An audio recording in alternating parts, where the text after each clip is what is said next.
What if everything you've been taught to avoid could become the doorway to spiritual freedom? Across the world, people seek the divine in temples, mountains, monasteries, and sacred rivers.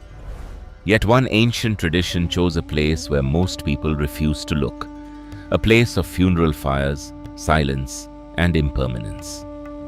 The cremation ground. This is the world of the Aghori. Few spiritual traditions are surrounded by as much mystery. Stories speak of ascetics covered in ash, carrying skulls, meditating beside burning pyres, and practicing rituals that challenge every human instinct. But beneath these striking images lies a profound question. Can a human being become completely free from fear? The word Aghor comes from Sanskrit. Gora means terrible, dreadful, or frightening. Aghor means that which is beyond fear. An Aghori does not worship darkness. He seeks to transcend it. Most spiritual paths encourage us to seek peace in places of comfort. The Aghor tradition takes the opposite approach. It asks, what happens when you stop running from everything that frightens you? Its practitioners believe that where ordinary spiritual practice reaches its limit, the path of Aghor begins. Many Aghori lineages trace their roots to ancient Shaiva traditions, Tantra teachings, and the sacred city of Kashi, where Lord Shiva has been worshipped for thousands of years. For them, Shiva is the original Aghori. Shaiva tradition portrays him dwelling in the cremation ground, his body covered in sacred ash, wearing serpents and a garland of skulls, not as symbols of terror, but as reminders that everything the ego clings to is temporary. One of the great declarations of Shiva tradition is, Sarvam Shi Vamayan Jagat. The entire universe is pervaded by Shiva. If everything is an expression of the divine, then what can truly be called impure? This simple question transforms the entire Aghori worldview. Instead of dividing existence into pure and impure, beautiful and ugly, sacred and ordinary, the Aghori seeks to experience reality as one indivisible whole. That is why many Aghori practitioners meditate at Manikarnika Ghat, one of the oldest active cremation grounds in the world. To most people, it is a place of endings. To the Aghori, it is a place where illusion ends. There, every human identity dissolves. Kings and laborers, the wealthy and the poor, the celebrated and the forgotten. The fire makes no distinction. In the cremation ground, every mask eventually falls away. Status disappears. Possessions disappear. Even the body returns to ash. What remains is the question every seeker must eventually face. If everything I identify with can disappear, who am I really? For the Aghori, this is not a philosophical puzzle. It is the beginning of awakening. They believe that the greatest prison is not death itself. It is the fear of death. And only by meeting that fear directly can a person discover a freedom that nothing, not time, not loss, not even mortality, can ever take away. Part 2. Beyond the ritual, the hidden meaning of Aghori practices. Why would a spiritual seeker choose symbols that the rest of society fears? To understand the Aghori, we must look beyond the ritual and ask what each practice is meant to transform. Perhaps the most misunderstood practice is Shava Sadhana, meditation performed in the presence of a human corpse. To the casual observer, it appears disturbing. To the Aghori, it is a confrontation with the greatest illusion, the belief that the body is who we are. A lifeless body cannot praise you. It cannot insult you. It cannot give you wealth, status, or identity. It silently teaches a truth that no philosophy can fully express. Everything we cling to eventually fades. By sitting before that reality without turning away, the practitioner attempts to dissolve the instinctive fear of death. The goal is not to worship death, but to discover the awareness that remains untouched by it. Another striking symbol is the sacred ash covering an Aghori's body. Ash is the final form of everything the fire consumes. It reminds the seeker that beauty, youth, power, and possessions all return to the same destination. When an Aghori applies ash, it is a declaration that the ego is temporary, while the search for truth is not. The human skull carries a similar message. To many, it represents death. To the Aghori, it represents the end of false identity. It asks a simple but unsettling question. If this body is not permanent, then who is the one witnessing its journey? Many Aghori traditions also preserve teachings connected with the Panchamkar, or the 5 M's of Tantra. These teachings have often been misunderstood when viewed only at the literal level.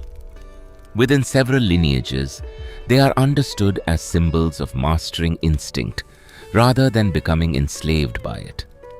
The seeker learns to transform desire into awareness and attachment into freedom. These practices draw from ancient Shaivism and Tantra traditions, where liberation is described as an inner transformation rather than an external performance. Some Aghori lineages also speak of siddhya, extraordinary abilities mentioned throughout yogic and tantric literature. Traditional accounts describe practitioners seeking mastery over subtle energies, heightened perception, or other uncommon capacities. Among the most mysterious are stories of rituals intended to temporarily animate a recently deceased body. Whether interpreted literally, symbolically, or as esoteric teachings preserved within secret lineages, these accounts have long been part of Aghori tradition. Yet the same traditions repeatedly offer a warning. A seeker who becomes fascinated by power can easily lose sight of liberation. Extraordinary abilities may impress the world. They do not necessarily free the soul. For this reason, many Aghori masters say the greatest victory is not over nature, death, or other people. It is over one's own mind. This is why many revere Kal Bhairava, the fierce form of Shiva associated with time. Everything within time changes. The body ages, memories fade, empires rise and fall. But awareness quietly witnesses every change. To discover that unchanging awareness is the true purpose behind every Aghori practice. Part 3. The greatest Aghori practice is within. After hearing about cremation grounds, sacred ash, skulls, and secret rituals, it is easy to think that the Aghori path belongs only to a small group of ascetics. But the outer practices are only one layer of the tradition. The deeper journey is inward. The Aghori teach that every human being carries an inner cremation ground, a place where fear, attachment, pride, and illusion must be reduced to ashes before true freedom can arise. This is why one of the deepest teachings found across many spiritual traditions is, die before you die. For the Aghori, this has nothing to do with physical death. It means allowing the false identity, the ego built from possessions, achievements, desires, and fear, to dissolve while the body is still alive. Only then can a person discover what never changes. This inner journey gradually leads the seeker toward Shunya, the great emptiness. To the ordinary mind, emptiness sounds frightening. To the mystic, it is infinite possibility. Shunya is not the absence of life. It is the absence of illusion. When the constant stream of thoughts begins to settle, when the need to control every experience fades, when the voice that endlessly repeats I, me, and mine becomes silent, a different kind of awareness begins to reveal itself. Some Aghori traditions describe this realization as entering Turiya, the fourth state spoken of in the Upanishads, beyond waking, dreaming, and deep sleep. It is a state in which awareness simply witnesses. It is untouched by pleasure or pain, success or failure, birth or death.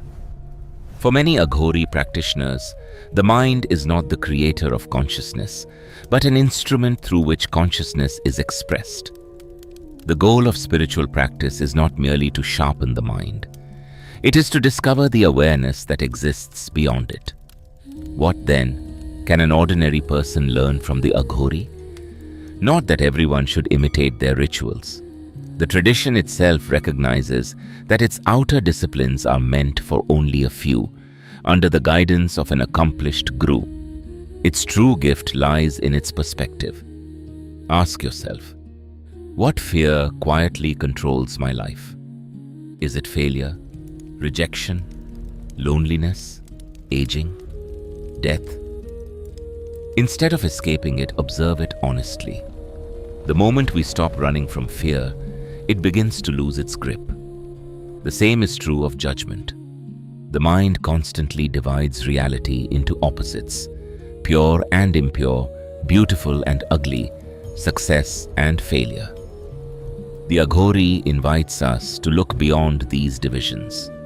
If all existence arises from the same divine source, then every experience, pleasant or painful, can become an opportunity for awakening. Perhaps this is the real meaning of Aghor. Not becoming fearless because life is safe, but becoming fearless because you no longer feel separate from life itself. In the end, the cremation ground is more than a physical place. It is a symbol of transformation, a place where every mask falls away, every illusion is burned, and only awareness remains. Whether or not one chooses to follow the Aghori path, its message leaves us with a timeless question. If everything you call mine can disappear, who are you? Perhaps the answer to that question is where every spiritual journey truly begins.